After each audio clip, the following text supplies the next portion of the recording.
கார்த்திகேயன் நல்லா போய் ரிசர்ச் பண்ணிட்டு வாப்பா, நல்லா படிச்சுட்டு வாப்பா, படிச்சுட்டு வந்து பேசுப்பா. வணக்கம், நான் டாக்டர் கார்த்திகேயன். இன்னைக்கு தேங்காய் பற்றி பார்க்க போகிறோம். தேங்காய் அப்படியே நம்ம சாப்பிட்றோம், சமையலுக்கு யூஸ் பண்ணுறோம், தேங்காய் பாலாக யூஸ் பண்ணுறோம், தேங்காய் எண்ணெய் போன்ற விஷயங்கள் இருக்குது. இந்த 3 விஷயங்களையும் பார்த்துருவோம். ஃபஸ்ட்டு தேங்காய். 100 கிராம் தேங்காய் எடுத்தோம்னா அதில் நம்மளுக்கு 400 கலோரிகள் இருக்குது. அப்படின்னா மிக அதிகமான கலோரி வேல்யூ உள்ளது. இந்த கொழுப்புகளும் நார்ச்சத்தும் அதிகமாக இருக்கிறதுனால தான் கலோரி அதிகமாகுது. ஆனால் மாவுச்சத்து ரொம்ப ரொம்ப கம்மி.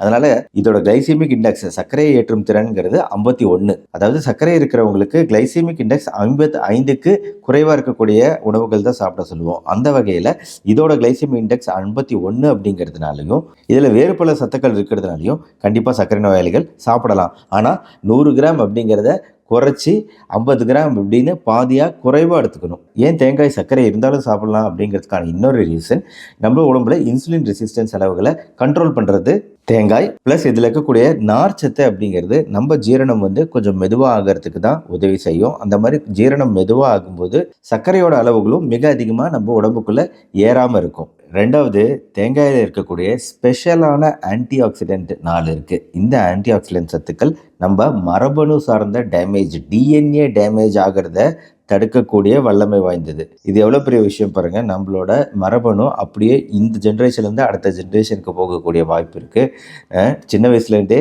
தேங்காய் சாப்பிடும்போது gallic acid, caffeic acid, salicylic acid, coumaric acid அப்படிங்கிற இந்த ஃபீனாலிக் காம்பவுண்ட்ஸ் 4 தான் ஆன்டி ஆக்சிடெண்ட்டாக செயல்படுது தேங்காயில்.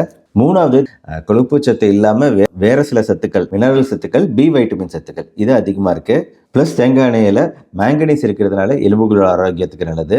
இன்னொன்று, இதில் இருக்கக்கூடிய இரும்பு சத்து, காப்பர் சத்து, செலினியம் சத்து, இந்த 3 சத்துக்களும் இருக்கிறதுனால இது ஒரு நல்ல ஆன்டி ஆக்சிடெண்ட்டாக உடம்புல ஏற்படக்கூடிய பல பிரச்சனைகளை குறைக்கக்கூடிய ஒரு விஷயமா செயல்படுது. இப்போ நம்ம தேங்காயை நம்ம உணவில் பயன்படுத்துகிறோங்க. உணவில் பயன்படுத்தும் போது ஒரு சட்னி அரைக்கிறோம் அப்படின்னா கூடவே தேங்காய் பயன்படுத்துகிறோம். கொஞ்சமாக தேங்காய் பயன்படுத்துகிறோம் அந்த சட்னி அரைக்கிறதுக்கு. சமையல்லலாம் நம்ம தேங்காயை பயன்படுத்துறதுங்கிறது பெரிய அளவில் நம்மளை பாதிக்காது, ரொம்ப பயப்பட வேண்டியதில்லை. ஆனால் கலோரி வேல்யூகள் அதிகமாகும். அப்போ நம்ம சட்னி எடுத்துக்கிறோம் அப்படின்னா நிறைய தேங்காய் சட்னியாகவே டைரெக்டாக எடுத்துக்கிறோம் அப்படின்னா குறைவாக தான் எடுத்துக்கணும். அந்த அளவு தான் முக்கியமே தவிர இதில் இருக்கக்கூடிய பல்வேறு நன்மைகள்னால நம்மளுக்கு பெனிஃபிட் தான் அதிகம் தேங்காயை சமையலில் பயன்படுத்தும். கடைசியாக தேங்காய் எண்ணெய்க்கு வருவோம். தேங்காய் எண்ணெயை வச்சு நம்ம வாய் கொப்பளிக்கிறது அப்படிங்கிறத பற்றி பார்க்க போகிறோம். தேங்காய் கிடையாது, தேங்காய் எண்ணெயை எல்லாருமே காலையிலையோ நைட்டோ ஒரு வாட்டி தேங்காய் எண்ணெயில் வாய் கொப்பளிச்சு நல்லா ஒரு 2 நிமிஷம் நல்லா கொப்பளிச்சு துப்பும்போது நம்ம வாயில் வளரக்கூடிய கிருமிகளில் ஒரு கிருமி ஸ்ட்ரெப்டோகாக்கஸ் மியூட்டன்ஸ், ஒரு 50 குழந்தைகளுக்கு இந்த ஆராய்ச்சி பண்ணி பார்த்துருக்குறாங்க. அவங்களுக்கு தேங்காய் எண்ணெய் வச்சு வாய் கொப்பளிக்கிறது.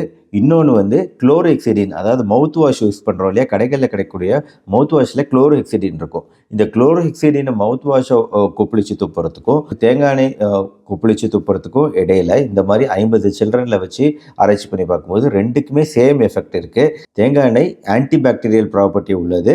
சில பாக்டீரியா கிருமிகள் வளர்ச்சியை தடுக்குது, முக்கியமாக நம்மளோட வாய்ப்பகுதியில். ஆனால் தேங்காய் எண்ணெயாக ஆக்கும்போது இப்போ இதில் நிறைய ரிசர்ச் ஸ்டடீஸ் இருக்குங்க. Medium chain fatty acids, long chain fatty acids அப்படின்னு சொல்லிட்டு MCT, LCT அப்படின்னு நிறைய இருக்குது. இதில் இந்த MCT அதிகம். அந்த MCTனால இதுக்கு நிறைய பெனிஃபிட் இருக்குங்கிறது தான் தேங்காய் எண்ணெயை உணவில் பயன்படுத்துறதுக்கு எல்லாரும் வைக்கக்கூடிய முக்கியமான ஒரு ஆர்குமெண்ட். இது நிறைய இருக்குன்னு. இன்னொன்று தேங்காய் எண்ணெயில் இருக்கக்கூடிய ஃபேட்டு, சேச்சுரேட்டட் ஃபேட்டு, பாலிஅன்சாச்சுரேட்டட் ஃபேட்டுன்னு இருக்குது. இதில் லாரிக் ஆசிட் அப்படிங்கிறது தான் மிக மிக அதிகமாக இருக்குது. பாலிஅன்சாச்சுரேட்டட் ஃபேட் அப்படிங்கிறது கொஞ்சம் குறைவு தான்.